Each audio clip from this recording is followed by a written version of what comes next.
Hello friends, welcome to అదే video. చాలామంది ఏమడుగుతున్నారంటే, అన్న మీరు ఇంపార్టెంట్ క్వశ్చన్స్ అండ్ టాపిక్స్ పెడతాను, వాటితో పాటు ఆన్సర్స్ కూడా పెట్టామని చెప్పిండు.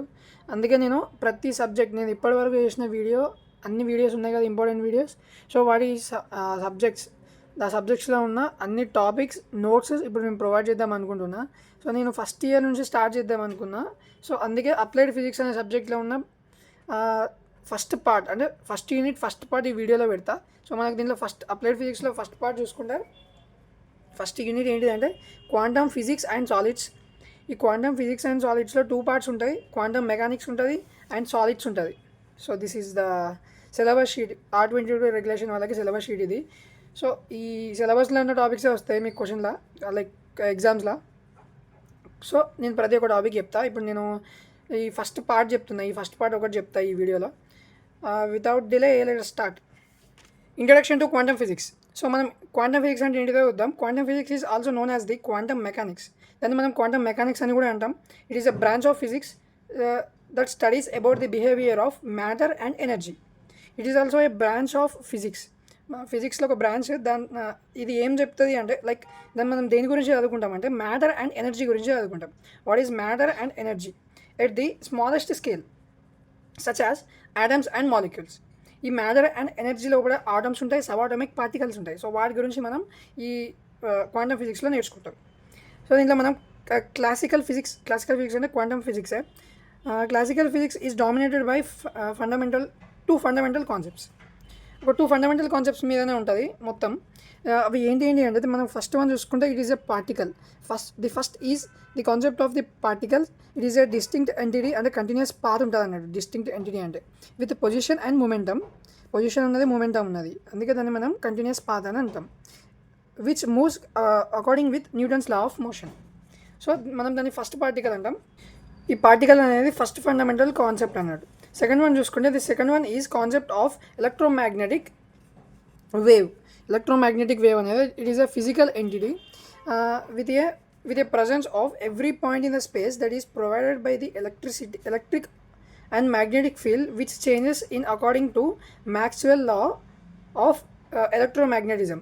ఈ మ్యాక్స్వెల్ లా అంటే, అకార్డింగ్ టు ది మ్యాక్స్వెల్ లా ఏమవుతుంది అంటే, ఈ ఎలక్ట్రిక్ అండ్ మ్యాగ్నెటిక్ ఫీల్డ్ అనేది ఒక స్పేస్లో ఉంటుంది. ఒక స్పేస్ అంటే ఒక ఏరియాలో ఎలక్ట్రిక్ అండ్ మ్యాగ్నెటిక్ ఫీల్డ్ ఉంటుంది. దానివల్ల మనకు ఒక పాయింట్ అనేది ఊకే చేంజ్ అవుతూ ఉంటుంది. అది దేనివల్ల ఆ చేంజ్ అయ్యే ప్రాసెస్ని మనం ఎలక్ట్రోమాగ్నెటిజం అని అంటాం, by according to the Maxwell law. మీరు ఏం కన్ఫ్యూజ్ కాకండి, జస్ట్ ఒక డెఫినేషన్ పర్ఫెక్ట్గా నేర్చుకోండి. మీకు అర్థం కాకపోయినా మీరు డెఫినేషన్ రాస్తే కొంచెం మార్క్స్ ఈజీగా పడతాయి. ఇది ఇయర్ 19,000 అంటే 19,000లో ఏమైందంటే, మ్యాక్స్ ప్లాంక్ అనే పర్సన్ ఏం పబ్లిష్ చేసిండు అంటే, బ్లాక్ బాడీ రేడియేషన్ థియరీ గురించి పబ్లిష్ చేసిండు. In the year of 19,000, Max Planck published a theory of black body radiation. This concept is now called as Planck constant. So మనకి ఇది బాగా తెలుసు. 6.6 × 10⁻⁻34 జౌల్స్ పర్ సెకండ్ అనేది it is a Planck constant. ఇది చాలా మనకు ముందు పోతుంటే బాగా రిపీట్ అవుతూ ఉంటుంది. సో మీరు గుర్తుపెట్టుకోండి ప్లాంక్స్ కాన్స్టెంట్ అనేది. So then next important topic, black body radiation కూడా చాలా ఇంపార్టెంట్ టాపిక్. ఇప్పుడు మనం బ్లాక్ బాడీ రేడియేషన్స్ గురించి చూద్దాం. ఈ బ్లాక్ బాడీ రేడియేషన్లో మనకు 4 టాపిక్స్ ఉన్నాయి. అంటే these are the laws of black body radiation అన్నట్టు. ఇంట్రడక్షన్ టు క్వాంటమ్ ఫిజిక్స్ అయిపోయింది. బ్లాక్ బాడీ రేడియేషన్ చూద్దాం ఇప్పుడు. ఈ బ్లాక్ బాడీ రేడియేషన్ ఫస్ట్, అసలు బ్లాక్ బాడీ రేడియేషన్ అంటే ఏంటో చూద్దాం. అసలు ముందు బ్లాక్ బాడీ అంటే ఏంటో చూద్దాం. A body which absorbs as much as energy it requires without any reflection is called black body. For example, ఒక బాడీ ఉన్నది. ఆ బాడీ ఏం చేసిందంటే, దానికి వచ్చిన రిఫ్లెక్షన్స్ అండ్ లైట్ అనొచ్చు, వేవ్ లెంత్ అని కూడా ఏమైనా అనొచ్చు, అది వచ్చింది మొత్తం తీసుకొని బయటికి ఏం పంపించకుండా అదే ఉంచుకుంటారు చూడండి, దాన్ని బ్లాక్ బాడీ అంటాం. The radiations emitted by those black bodies is called as black body radiation. So ఆ రేడియేషన్స్ అనేవి ఉంటాయి కదా, ఆ పర్టికులర్ బ్లాక్ బాడీ నుంచి వెళ్ళి బ్లాక్ బాడీ లోపలికి వెళ్ళే రేడియేషన్స్ని మనం బ్లాక్ బాడీ రేడియేషన్స్ అని అంటాం. In actual practice, it is not possible to release a particular and a perfect black body, but an enclosed provided with small opening. ఏం లేదు, ప్రాక్టికల్గా మనం చెప్పాలంటే ఒక పర్ఫెక్ట్ బ్లాక్ బాడీ ఇంతవరకు లేదు. సో మనం ఒక బ్లాక్ బాడీని పర్ఫెక్ట్గా చూపించాలి అంటే ఏం చేయాలంటే, ఫర్ ఎగ్జాంపుల్ మనం ఒక రౌండ్ లోపల కొంచెం స్పేస్ ఉన్న ఒక రౌండ్ ఆబ్జెక్ట్ తీసుకున్నాం. ఫర్ ఎగ్జాంపుల్ బాలే అనుకోండి. ఒక బాల్ తీసుకోండి, బాల్కి ఒక చిన్న హోల్ చేయండి. దానికన్నా ముందు మనం బాల్లో ఏం ప్లేస్ చేయాలి అంటే ఒక నీడిల్ లాంటి షార్ప్ నీడిల్ లాంటిది ఒకటి ప్లేస్ చేయాలి. ఇక్కడ ఏమవుతుందంటే లైట్ ఇక్కడ నుండి ఈ హోల్ నుండి ఇక్కడ ఒక చిన్న హోల్ ఉంటుంది. ఈ చిన్న హోల్ నుండి లైట్ పాస్ అయినప్పుడు ఏమవుతుందంటే అది టోటల్ ఇంటర్నల్గా రిఫ్లెక్ట్ అవుతుంది. రిఫ్లెక్ట్ అయ్యి లైట్ని బయటికి పంపించలేదు. సో ఇక్కడ ఏమవుతుందంటే దాని లోపలికి వచ్చిన రేడియేషన్ అంటే లైట్ని రేడియేషన్ అనుకోండి. ఆ రేడియేషన్ ఏమవుతుంది అంటే లోపలనే ఉంటుంది, బయటికి పోలేదు. సో దీన్ని మనం ఒక బ్లాక్ బాడీ అని అంటాం. ఈ బ్లాక్ బాడీ ఏం చేస్తుందంటే వచ్చిన రేడియేషన్ మొత్తం అబ్జర్వ్ చేసుకుంటుంది. ఇప్పుడు మనం లాస్ ఆఫ్ బ్లాక్ బాడీ చూద్దాం. A black body not only absorbs completely all the radiations falls on it, but also behave as a perfect black body when it is heated. అది only absorb చేసుకోవడమే కాదు, ఆ పాయింటే కాకుండా మనం ఒక black బాడీని పర్ఫెక్ట్గా డిఫైన్ చేయాలంటే ఆ బాడీని హీట్ చేస్తే సరిపోతుంది అన్నట్టు. అర్థమైందా? Then the radiation given by the black body depends only on the temperature to which the black body is heated. ఏంటంటే అంటే ఇప్పుడు మనం తీసుకున్న పర్టికులర్ బ్లాక్ బాడీ ఉంటుంది కదా, దాన్ని హీట్ చేసినప్పుడు మాత్రమే ఆ బ్లాక్ బాడీ క్యారెక్టరిస్టిక్స్ అనేది డిఫైన్ అవుతాయి. ఎందుకంటే ఓన్లీ టెంపరేచర్ అండ్ హీట్ ఎట్లా అంటే టెంపరేచర్ వ్యారీ అయినప్పుడు మాత్రమే అవుతుంది. It independent upon nature of the material. ఆ బాడీ ఎట్లున్నది అంటే దాని క్యారెక్టరిస్టిక్స్ ఏంటి, దాని నేచర్ అండ్ మెటీరియల్ ఏంటిది అని దానికి సంబంధం లేదు. అది ఎట్లున్నా సరే only it's depends upon the heat. Temperature మీద డిపెండ్ అవుతుంది ఈ బ్లాక్ బాడీ అనే బ్లాక్ బాడీ రావడానికి. సో మనం ఇప్పుడు లాస్ చూసుకుంటే laws of energy distribution by the black body.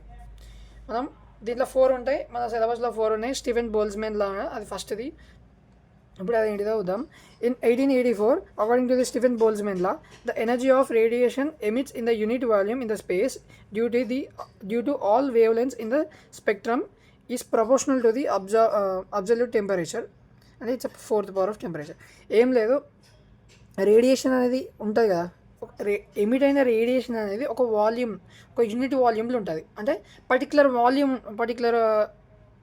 Amount ఉంటుంది అన్నట్టు, దానికి పర్టికులర్ వాల్యూ ఉంటుంది అనుకోండి. ఫర్ ఎగ్జాంపుల్ ఒక వాల్యూ ఉంటుంది, ఒక యూనిట్ వాల్యూమ్లో ఉంటుంది వాల్యూ. సో ఆ రిలీజ్ అయిన రేడియేషన్కి ఒక యూనిట్ ఉంటుంది కదా, అది ఎక్కడ రిలీజ్ అవుతుంది అంటే ఒక అమౌంట్ ఆఫ్ స్పేస్లో, ఆ స్పేస్లో ఈ రేడియేషన్ అనేది ఎమిట్ అవుతుంది, బయటకు వస్తుంది. దేనివల్ల అది వస్తుంది అంటే wave lengths in the spectrum, పోయే వేవ్స్ ఉంటాయి కదా, ఆ వేవ్ లెంగ్త్స్ వల్ల మనకి ఈ రేడియేషన్ అనేది ఒక యూనిట్ వాల్యూమ్లో ఎమిట్ అవుతుంది. అర్థమైనా? ఆ ఎమిట్ అయిన వేవ్ యూనిట్ ఉంటుంది కదా, ఆ యూనిట్ వాల్యూమ్ ఉంటుంది కదా, అది directly proportional to the heat, 4th power of heat. For example ఆ ఎమిట్ అయిన వాల్యూ ఈ అనుకోండి. ఆ ఈ అనేది టెంపరేచర్కి 4 టైమ్స్ మల్టిప్లై చేస్తే ఆ వాల్యూ అనేది వస్తుంది. So by that reason equals to sigma T to the power of 4. ఈ సిగ్మా అనేది ఈ 5.6 into 10 to the power of -8 W by m² into k². ఇది స్టీఫెన్స్ కాన్స్టెంట్ అన్నట్టు. ఈ స్టీఫెన్ కాన్స్టెంట్ని ఎందుకంటే మనకి డైరెక్ట్లీ ప్రొపోర్షనల్ పోతే మనకు ఒక కాన్స్టెంట్ రావాలి, ఆ కాన్స్టెంట్నే మనం దీని కింద తీసుకున్నాం. So this is all about Stephen Boltzmann law. Temperature T అనేది 273 degrees ఉంటుంది అన్నట్టు ఆ T value. So this is all about this law does not shows all the energy distribution of all the wavelengths. So దీంట్లో కూడా కొన్ని limitations ఉన్నాయి. So ఆ లిమిటేషన్స్ని బేస్ చేసుకొని వీన్స్ డిస్ట్రిబ్యూషన్ లా అనేది వచ్చింది. In 1833 Wien's studied distribution of ఇక్కడ డిస్ట్రిబ్యూషన్ కాదు, ఇది displacement law, veins displacement law. In 1893 Wien's studied distribution of energy of spectrum among all the wavelengths of the spectrum and obtained 2 relations according to him. ఆయన ఏం చేసిండట అంటే ఏం చదివిండు ఆయన, ఒక ఎనర్జీ ఉంటుంది కదా, ఎనర్జీ ఒక వేవ్ లెంత్ స్పెక్ట్రమ్కి ఎనర్జీ అనేది ఎట్లా డిస్ట్రిబ్యూట్ అవుతుంది అని చెప్పి ఆయన చదువుకున్నాడు. ఆయన రీసెర్చ్ చేసిండు.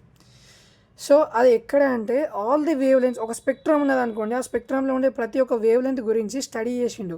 ఆ వేవ్ లెంత్ యొక్క ఎనర్జీస్ ఎట్లా డిస్ట్రిబ్యూట్ అవుతాయి అని చెప్పి వాటిని బేస్ చేసుకొని ఒక టూ రిలేషన్స్ని కనుక్కున్నాడు ఆయన. ఏంటిదంటే ఫస్ట్ వన్ వచ్చేసి the wavelength emitted by the black body is inversely proportional to the observable temperature.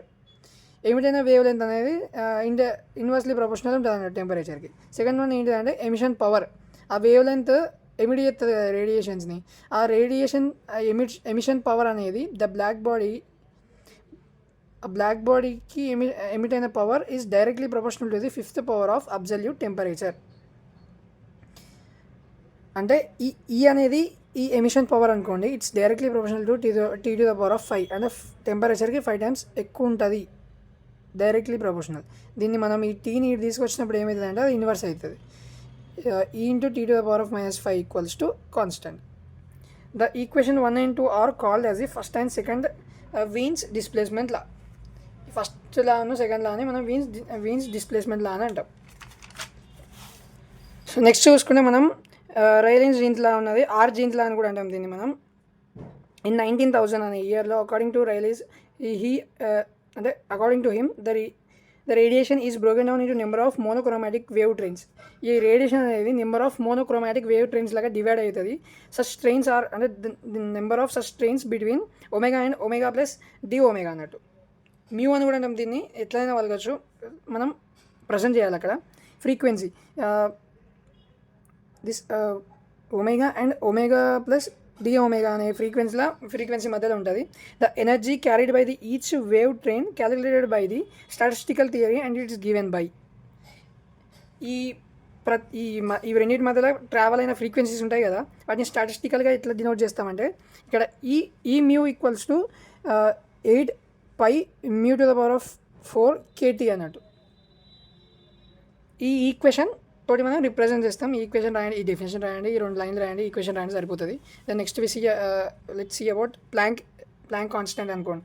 Planck రేడియేషన్లో Planck propose new theory known as theory of quantum.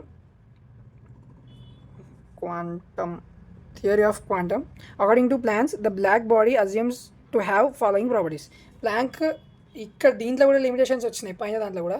So దాన్ని బేస్ చేసుకొని Planck కొత్తగా కొన్ని rules కనిపెట్టిండు. ఏంటి అంటే black body consist of harmonic oscillators of molecular dimension lined up along the way. సరే okay, ఒక మాలిక్యూల్ ఆర్ ఒక ఆటమ్ ఉన్నది అనుకోండి. ఆ ఆటమ్ వాల్స్ ఉంటాయి కదా లోపల, ఆ ఆటమ్ వాల్స్ పైన కొన్ని మాలిక్యూల్స్ ఉంటాయి. వాటినే మనం హార్మోనిక్ ఆసిలేటర్స్ అని అంటాం. సో హార్మోనిక్ ఆసిలేటర్స్ వాల్స్ లోపల పైన ఉంటాయి అన్నట్టు. అదొక ప్రాపర్టీ ఉండాలి అని చెప్తున్నాడు. Then they observe the energy from the radiation field and give it back to the same field. ఎక్కడి నుంచి అయితే మనం రేడియేషన్ని తీసుకుంటాందో ఆ బ్లాక్ బాడీ అనేది మళ్ళీ అదే రేడియేషన్ ఆ ఫీల్డ్కే ఇచ్చేసేయాలి, అంటే రిఫ్లెక్ట్ బ్యాక్ చేయాలి. దాన్నే బ్లాక్ బాడీ అని అంటాను నేను. ది ఎనర్జీ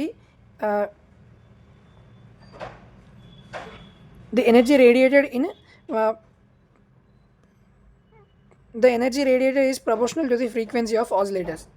The energy ఎంత రిలీజ్ అవుతుందో అది ఆసిలేటర్ ఫ్రీక్వెన్సీకి ప్రపోర్షనల్గా ఉండాలి అని చెప్తాను. It is the possible ways of energy of an oscillator of frequency is అంటే the possible ways of energy of an oscillator. ఒక ఆసిలేటర్ ఫ్రీక్వెన్సీ ఆసిలేటర్ చేయడానికి ఇచ్చిన ఎనర్జీ ఉంటుంది కదా, అది ఎన్ని వేస్లలో పాసిబుల్ అవుతుంది అంటే 0, hμ, 2hμ అట్లా ఇక ఎన్ వాల్యూస్ ఎన్నైనా ఇచ్చుకోవచ్చు మనం. దీని పర్ఫెక్ట్ ఈక్వేషన్ మాత్రం ఇది, En equals to n into hμ. The Planck constant వచ్చేసి ఇది రాసేయాలి. ఇది రాసేస్తే మనకు ఈ క్వశ్చన్ అనేది అయిపోతుంది, ది బ్లాక్ బాడీ రేడియేషన్ అనే క్వశ్చన్ అయిపోతుంది. Then next we have photo electric effect. The emission of electrons from a metal surface in presence of light ఉన్నప్పుడు ఒక మెటల్ సర్ఫేస్ నుంచి ఎలక్ట్రాన్స్ని రిలీజ్ చేయగలిగితే దాన్ని ఫోటో ఎలక్ట్రిక్ ఎఫెక్ట్ అని అంటాం. The materials which exhibit photo electric effect are called photo sensitive materials. మనం ఈ photo electric materials అంటే photo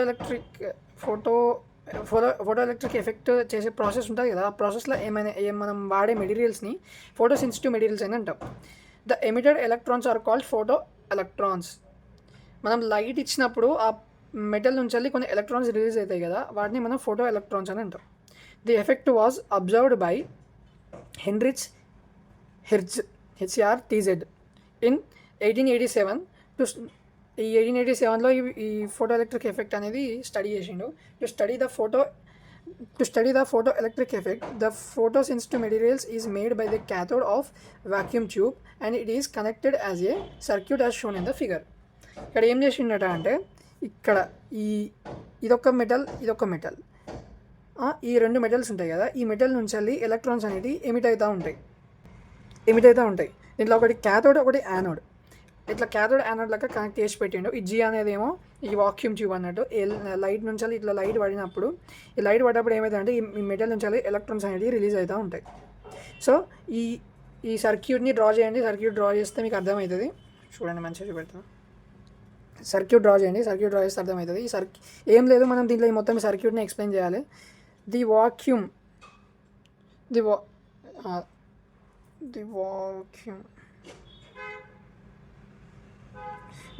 tube G is made up of glass. ఈ వాక్యూమ్ ట్యూబ్ G అనేది గ్లాస్ తోటి మేడ్ అయి ఉంటుంది, అంటే గ్లాస్ తోటి ప్రిపేర్ చేసిండు. The cathode K is coated with the The cathode K is coated with the photosensitive materials and it is connected to the negative terminal of the battery. ఈ cathode K ఉన్నది కదా, దీన్ని photosensitive material తోటి coat అంటే పైన coating చేసి అది negative terminal of the బ్యాటరీకి కనెక్ట్ చేసిండ్రు. ఇది దాని తర్వాత when the tube is under the dark light, అంటే లైట్ లేనప్పుడు there will be no current flow in the circuit. మనం డార్క్ అంటే చీకట్లో పెట్టినప్పుడు ఏమవుతుంది అంటే కరెంట్ ఎటు ఫ్లో కాదు. ఒకవేళ when it is exposed to the light, photoelectrons are emitted and released from the cathode K. That photoelectrons attract to the anode P and flow through the circuit. ఇక్కడ ఏమవుతుంది, ఇట్లా కనెక్ట్ చేసినప్పుడు మనం ఇక్కడ light నుంచి light expose చేయగానే దీని నుంచి వచ్చిన లైట్ ఈ క్యాథోడ్ మీద పడి ఈ క్యాథోడ్ నుంచి కొన్ని ఎలక్ట్రాన్స్ అనేవి జనరేట్ అవుతాయి, ఎమిట్ అవుతాయి. ఆ ఎలక్ట్రాన్స్ని మనం ఫోటో ఎలక్ట్రాన్స్ అని అంటాం. ఇవి P అనే యానోడ్కి కనెక్ట్ అయినప్పుడు ఏమవుతుంది అంటే ఈ యానోడ్స్ ఇట్లా సర్క్యూట్ లాగా ఫామ్ అయ్యి సర్క్యూట్ నుంచి కరెంట్ ఫ్లో అయిపోతుంది. సో మనం దీంట్లో నుంచి కరెంట్ పోతుందా లేదా అని తెలుసుకోవడానికి ఏం చేస్తామంటే ఇక్కడ నేను చెప్తా. The strength of current readed by the ammeter A, it is measured the number of the flow of electrons. Ammeter అన్నట్టు ఇది మైక్రోమీటర్. ఈ అమ్మీటర్ ఏం చేస్తుంది, మన ఫ్లో ఆఫ్ ఎలక్ట్రాన్స్ని కౌంట్ చేస్తుంది, ఎన్ని ఎలక్ట్రాన్స్ పోతున్నాయి అని చెప్పి. సో దాన్ని మనం అమ్మీటర్ తోటి క్యాలిక్యులేట్ చేస్తాం, ఫ్లో ఆఫ్ కరెంట్ని అంటే ఫ్లో ఆఫ్ ఎలక్ట్రాన్స్ని. The potential difference between the cathode and anode K and P varied with the potentiometer. ఇక్కడ పొటెన్షియోమీటర్ ఉంటుంది, ఈ పొటెన్షియోమీటర్ ఉంటుంది అది క్యాథోడ్ అండ్ యానోడ్కి మధ్యలో ఉంటుంది. అది పొటెన్షియల్ డిఫరెన్స్ని క్యాలిక్యులేట్ చేస్తుంది. అండ్ ఇక కొన్ని ఈ వోల్ట్ మీటర్ వోల్టేజ్ని ఎంత వోల్టేజ్ ఫ్లో అవుతుందని చెప్పి అది క్యాలిక్యులేట్ చేస్తుంది. And the polarity of the voltage can be varied through the suitable arrangements like potentiometer voltmeter. This experiment shows that the photo current and energy of the photoelectrons depends on the intensity and frequency of the incident light. So మనం ఇక్కడ దీన్ని బట్టి మనం ఇచ్చే conclusion ఏంటిదట అంటే experiment ఏం చెప్తాను అంటే the flow of photo current ఉంది కదా, photo current and energy of the photo electrons, ఆ ఎనర్జీ దేని మీద డిపెండ్ అవుతుంది అంటే ద ఫ్రీక్వెన్సీ ఆఫ్ ఇన్సిడెంట్ వచ్చే లైట్ మీద డిపెండ్ అయి ఉంటుంది. So this is all completely of photo electric effect. So మన next topic is Davisson Germer experiment. ఈజీగానే ఉంటుంది, ఏం లేదు. The first particle evidence for the wave nature of a matter waves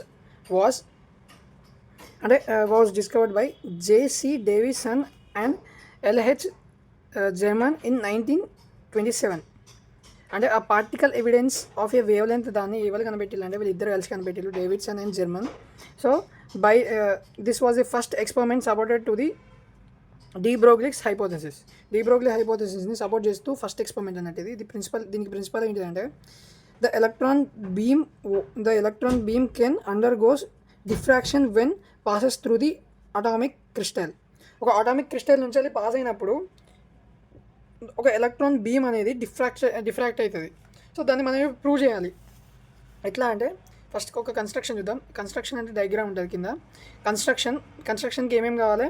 to experiment the experiment setup is shown in the figure. ఇగో ఇది experiment setup, ఇది ఇట్లుంటుంది మొత్తం. So దీనికి మనం ఏమేమి కావాలంటే 3 మెయిన్ పార్ట్స్ కావాలి. ఒకటి ఏంటిది? Filament, target, circular scale arrangement. Circular scale arrangement అంటే అది కొంచెం అటు ఇటు ఇట్లా తిరుగుతూ ఉంటుంది. దాన్ని బట్టి అది అడ్జస్ట్ అవుతూ ఉంటుంది. మనకి ఇక్కడ 3 మెయిన్ పార్ట్స్ ఇవి.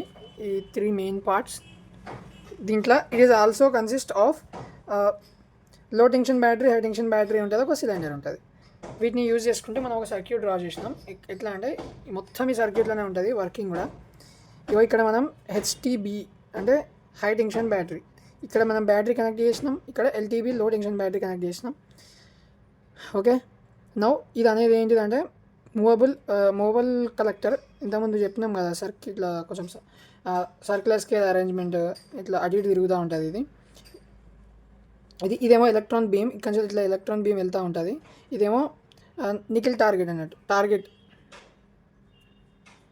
ఈ టార్గెట్ మీద పడిన తర్వాత ఇది డిఫ్రాక్ట్ అవుతుంది. ఇక్కడ నుంచి డిఫ్రాక్ట్ బీమ్, ఎలక్ట్రికల్ బీమ్స్ అవి, డిఫ్రాక్షన్ ఆఫ్ ఎలక్ట్రికల్ బీమ్స్ అక్కడ పడి డిఫ్రాక్ట్ అవుతూ ఉంటుంది.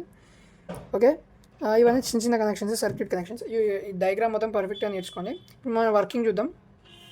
వర్కింగ్ ఏంటంటే for electron gun of finite beam of accelerated electrons is made to fall normally on the surface.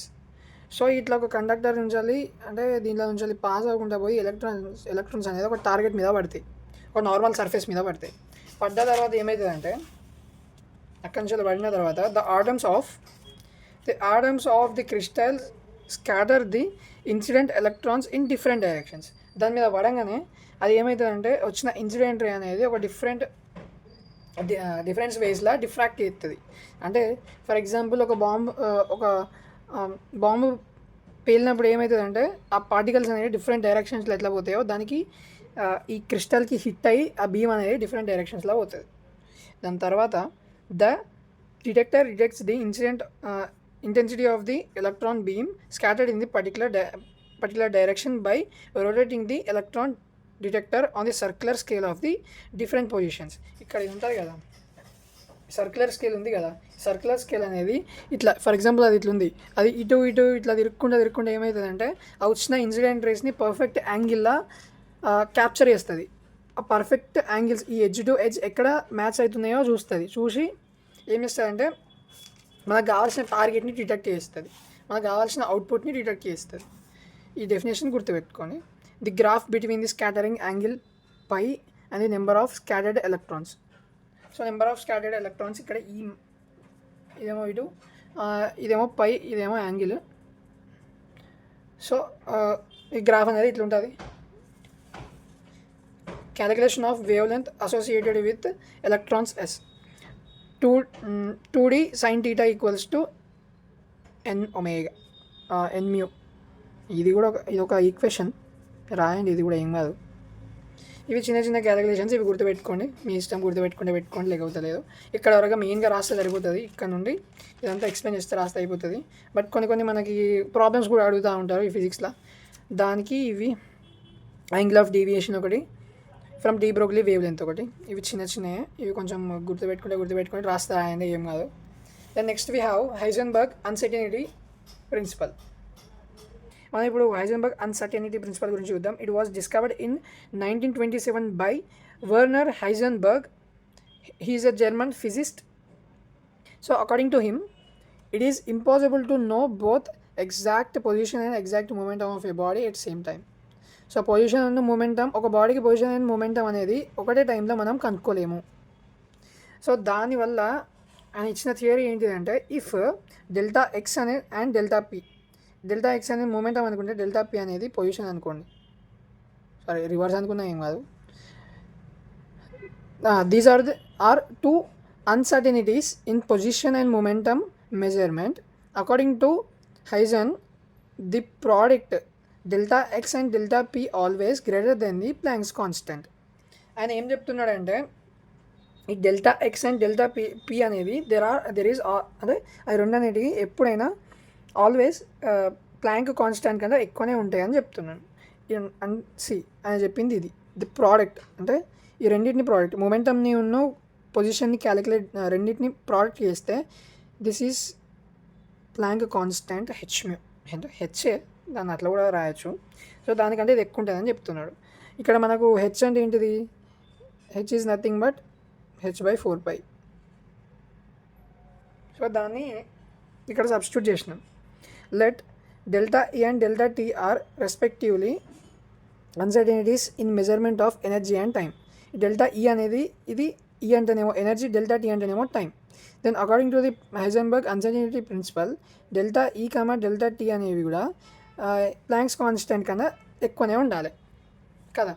So ఈ పొజిషన్ అండ్ మొమెంటమ్ అనే రెండు ప్లాంక్ కాన్స్టెంట్ కన్నా ఎక్కువ ఉన్నప్పుడు అవి కూడా అన్సర్టనిటీ మెజర్మెంట్సే. అప్పుడు ఎనర్జీ అండ్ టైం కూడా ఎక్కువనే ఉండాలి అని చెప్తున్నాడు. If P equals to 0 particle is measured as delta X equals to h by delta P 4π. ఇట్లా ఎందుకు వచ్చిందంటే ఇక్కడ పైన చూడండి, నేను చెప్తా. ఈ హెచ్ ఉంది కదా, ఇక్కడ ఈ ప్రోడక్ట్ కదా ఇది, ఈ డెల్టా P అనేదాన్ని ఇటు తీసుకెళ్ళిండు. ఈ డెల్టా P అనేది ఇటు తీసుకపోతే ఏమవుతుంది అంటే ఇటు మల్టిప్లై అయితే అటు పోతే డివైడ్ అవుతుంది. ఇక్కడ అంతే, ఈ డెల్టా P అనేది ఇక్కడ ప్రోడక్ట్ అంటే మల్టిప్లై అవుతుంది, ఇటు తీసుకొని వస్తే అది డివిజన్ అయిపోతుంది. సో ఈ వాల్యూ మొత్తం పై ఉంది కాబట్టి 0 అయిపోతుంది. 0 అయిపోయినప్పుడు something by 0 equals to infinite అయిపోతుంది. So understood. దిస్ ఈజ్ ఆయన చెప్పిన కొన్ని కాన్సెప్ట్స్ ఇవి. సో దీంట్లో అప్లికేషన్స్ ఏంటి చూస్తాం మనం ఇప్పుడు. It calculates the radius of the Bohr's first order అనే థియరీలో మనం రేడియస్ని క్యాలిక్యులేట్ చేయడానికి కోసం యూజ్ అవుతుంది. It gives binding energy of one's atom. ఒక ఆటమ్కి మనం బైండింగ్ ఎనర్జీ కూడా క్యాలిక్యులేట్ చేయొచ్చు. If delta X equals to 0, ఇక్కడ మనం P ఆఫ్ X చూసినాం కదా, ఒకవేళ డెల్టా X ఈక్వల్స్ టు 0 అయినప్పుడు అంటే ఈ డెల్టా P వాల్యూ అనేది 0 అయిపోయింది, కంప్లీట్ 0 అయితే ఇన్ఫైనైట్ ఎట్లా అయిపోయిందో ఇక్కడ కూడా డెల్టా X అనేది 0 అయినప్పుడు ఈ డెల్టా X అనేది కిందికి వస్తుంది, అప్పుడు h/0 అవుతుంది, అది కూడా ఇన్ఫైనైట్ అయిపోతుంది. ఇది Heisenberg principle. Now let us see about Bohr's interpretation of wave function. ఇది మన ఫస్ట్ పాయింట్ చూస్తే, waves represent the progression of a disturbance in a medium. The waves represent the progression of a disturbance in the medium. First point ఇది. Light waves, sound waves and water waves are examples of the waves. Waves ki example waves ivi. They are all characterized by some quantity that varies with position and time. Same characteristics ఉంటాయి, కాకపోతే position and time కొంచెం difference ఉంటుంది అంతే అన్ని వేవ్స్లలో. Light waves are represented by electromagnetic field variations. ఎక్కువ శాతం waves అనేది ఎలక్ట్రోమాగ్నెటిక్ వేవ్స్ దానిలోనే రిప్రజెంట్ అయ్యి ఉంటాయి, అంటే వాటితోటి మనం రిప్రజెంట్ చేస్తాం ఎక్కువ. In the case of de Broglie's waves associated with electrons we cannot specify it is in a similar manner. So మళ్ళీ ఒకసారి చదువుతుందండి. In the case of de Broglie waves associated with electrons we cannot specify in a similar manner. De Broglie వేవ్లో ఏమవుతుందంటే మనం అన్ని వేవ్స్ని similar మేనర్గా expose చేయలేము, అంటే explain చేయలేము వాటి గురించి. Electrons sometimes behave like particles, sometimes like waves depending upon the experiment arrangement. అది ఒక్కొక్కసారి పార్టికల్స్ లాగా బిహేవ్ చేస్తుంది, నార్మల్గా వేవ్స్ లాగా బిహేవ్ చేస్తుంది. Since electrons have properties, it may be assumed that a quantity, దీన్ని మనం ఏమందాం, గామా అందాం. వీటికి సర్టెన్ నేమ్స్ ఉంటాయి, ఒక్కొక్క దగ్గర ఒక్కొక్క నేమ్స్ పలుకుతాం మనం. సో ఇక్కడ మనం గామా అందాం దీన్ని. గామా ఆర్ డెల్టా, ఎట్లన్నా డెల్టా అన్నా ఏం కాదు. రిప్రజెంటెడ్ బై సరే మనం గామా అందాం. రిప్రజెంటెడ్ ఈ సింబల్ తోటి రిప్రజెంట్ అవుతుంది. A de Broglie wave, just as the electric vector E represent a light wave. ఇది కొంచెం కన్ఫ్యూజ్ ఉంటుంది ఈ పాయింట్ ఒకటి. సో మీరు దీన్ని రాసేయండి, ఏం కాదు, ఇట్లా ఉన్నట్టు. The quantity gamma is called as the wave function. The wave function gamma mathematically describes the describe the motion of an electron. Further, gamma is used as a complex quantity. మ్యాథమెటికల్గా దీన్ని ఎట్లా use చేస్తామంటే motion of an ఎలక్ట్రాన్గా use చేస్తాం. Further it is used as a కాంప్లెక్స్ క్వాంటిటీగా మనం నార్మల్గా యూజ్ చేస్తాం. ఇట్ హ్యాస్ నో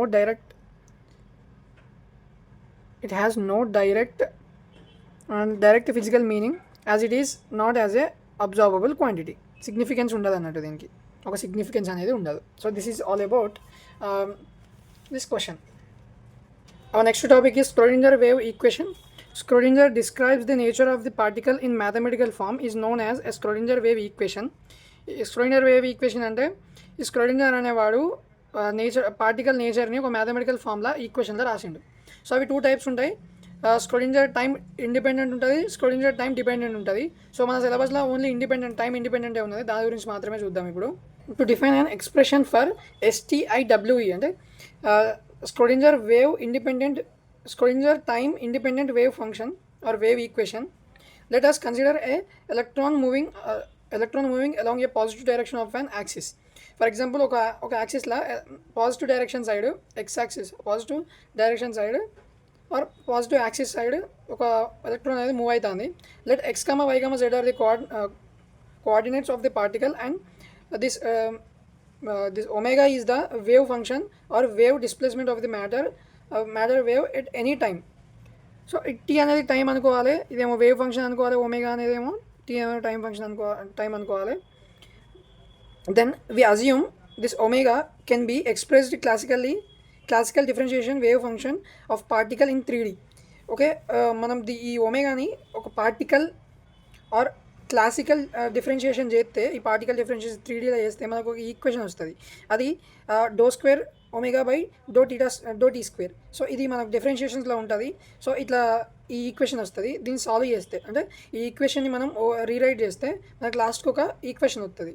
దీన్ని మనం ఏం చేయాలంటే సీరియస్గా బై హార్ట్ చేసుకొని పోవాలి. మనకు అది ఎట్లా వస్తుందని చెప్తే మొత్తం డెరివేషన్ రాయని అవసరం లేదు, డైరెక్ట్ రాస్తే అయిపోతుంది. ∂2 delta by ∂t² equals to v² delta omega. ఇది ఈక్వేషన్. దీన్ని సాల్వ్ చేస్తే మనకు omega equals to omega not sine 2πrt అంటే epsilon equals to epsilon not into sine omega t. This epsilon equals to epsilon not sine 2πrt. అది ఇక్కడ మనకు omega అనేది 2πr value అన్నట్టు. సో మనం దాన్ని సబ్స్టిట్యూట్ చేసుకుంటే అయిపోతుంది. మనం ఇప్పుడు ఇక్కడ ఏం చేయాలంటే ఈ ఈక్వేషన్ని డెరివేట్ చేయాలి with respect to t. we need to differentiate equation 2 with respect to t twice, 2 times చేయాలి. ఫస్ట్ టైం చేసినప్పుడు మనకి ఈ ఈక్వేషన్ వస్తుంది, సెకండ్ టైం చేసినప్పుడు ఈ ఈక్వేషన్ వస్తుంది. సో దీన్ని మీరు డైరెక్ట్ ఇట్లా రాసినా ఏం కాదు. ∂2 ఎప్సిలాన్ అనుకోండి దీన్ని, this is called epsilon. ∂2 epsilon by .t² equals to -4π² g² epsilon. C g equals to C omega equals to v equals to ఈ ఈక్వేషన్ని ఈ g² దగ్గర మనం సబ్స్టిట్యూట్ చేయాలి. మనకు అసలు ఇక్కడ ఈ g ఎట్లా వచ్చిందంటే ఇక్కడ 2πrt ఉంది కదా, ఇక్కడ 2πrt. సో మనకి ఇక్కడ 2 × 2r g ఒమేగా². ఈ మనకి ఈ minus omega minus epsilon naught x sin 2x θ, ఈ వాల్యూ మొత్తం అనేది g² అయిపోతుంది. సో మనకి ఇక్కడ ∂2 epsilon by .t² equals to ఈ వాల్యూస్ అనేది ఇక్కడ సబ్స్టిట్యూట్ చేస్తే v² అంటే g² ప్లస్లో v² బై μ² వస్తుంది, g² బై μ² వస్తుంది. ఇక్కడ ఏం చేస్తున్నామంటే సబ్స్టిట్యూట్ 4 in 1. ఇక్కడ మనకి ఈక్వేషన్ 1 ఇది ఉంది కదా, ఈ ఈక్వేషన్ 1లో మనం ఈ 4 అనేది సబ్స్టిట్యూట్ చేయాలి. చేసినప్పుడు ఏమవుతుంది అంటే v² క్యాన్సిల్ అయిపోతుంది అండ్ మనకి ఈ -4π² బై ఒమేగా μ² అనే వాల్యూ ఇటు సైడ్ వస్తుంది. మైనస్ ఉన్నది ఇటు వస్తే ప్లస్ అయిపోతుంది.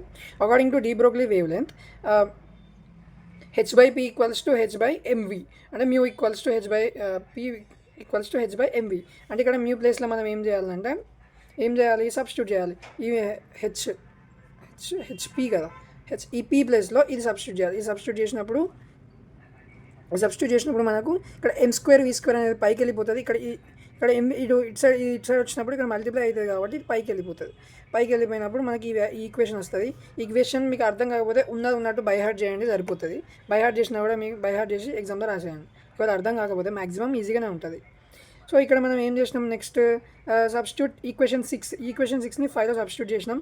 ఎందుకు అంటే ఈ ఈక్వేషన్ 6ని ఇలా సబ్స్టిట్యూట్ చేస్తే మనకి ఈ వాల్యూ వచ్చింది, ఈక్వేషన్ 7 వచ్చింది. దాని తర్వాత ఈక్వేషన్ 8ని 7లో సబ్స్టిట్యూట్. ఈక్వేషన్ 8 ఇక్కడ వీ హ్యావ్ టోటల్ ఎనర్జీ అంటే ఏంటిది, energy equals to potential energy plus kinetic energy. So మనం ఈ v ప్లస్ 1/2 mv² అనేది ఫార్ములా 1/2 mv² ఈక్వల్స్ టు ఈ మైనస్ వి. ఈ 1/2ని ఇటు తీసుకొస్తే మనకు ఈ మైనస్ వి అయిపోతుంది. ఇక్కడ mv² ఈక్వల్స్ టు ఇటు సైడ్ ఉన్న 2 ఉంటుంది కదా, 2ని ఇటు తీసుకెళ్తే ఈ 2 ఇటు తీసుకెళ్తే ఇక్కడ డివైడ్ అవుతుంది, ఇటు వెళ్తే మల్టిప్లై అయిపోతుంది. mv² ఈక్వల్స్ టు ఇటు mని టూ సైడ్స్ మల్టిప్లై చేస్తే మనకి ఈక్వేషన్ వచ్చింది. ఈక్వేషన్ తీసుకొని 7లో సబ్స్టిట్యూట్ చేయాలి. ఈ ఈక్వేషన్ 7లో సబ్స్టిట్యూట్ చేయాలి. చేస్తే మనకి ఈ వాల్యూ వస్తుంది. ఈ వాల్యూ వచ్చిన తర్వాత 4πr² అంటే h ఈక్వల్స్ టు h/2π ఉంది కదా, ఇది ఈ h ప్లస్ సబ్స్టిట్యూట్ చేస్తే ఈ 2π 2 టైమ్స్ మనం ఇక్కడ స్క్వేర్ ఉంది కాబట్టి అది 4π² అవుతుంది. ఈ 4π² ఆ 4π² క్యాన్సిల్ అయిపోతే లాస్ట్కి ఈక్వేషన్ వస్తుంది. Equation 9 and 10 these both are the Schrödinger time independent wave equations. So this is all about this Schrödinger wave time independent equation. Now let us see particle in one dimensional potential box. సో ఇది కూడా ఈజీగానే ఉంటుంది. Let us consider a particle of mass m. మనం mass m అనుకుంటున్నాం. Moving along with axis in one dimension potential plane in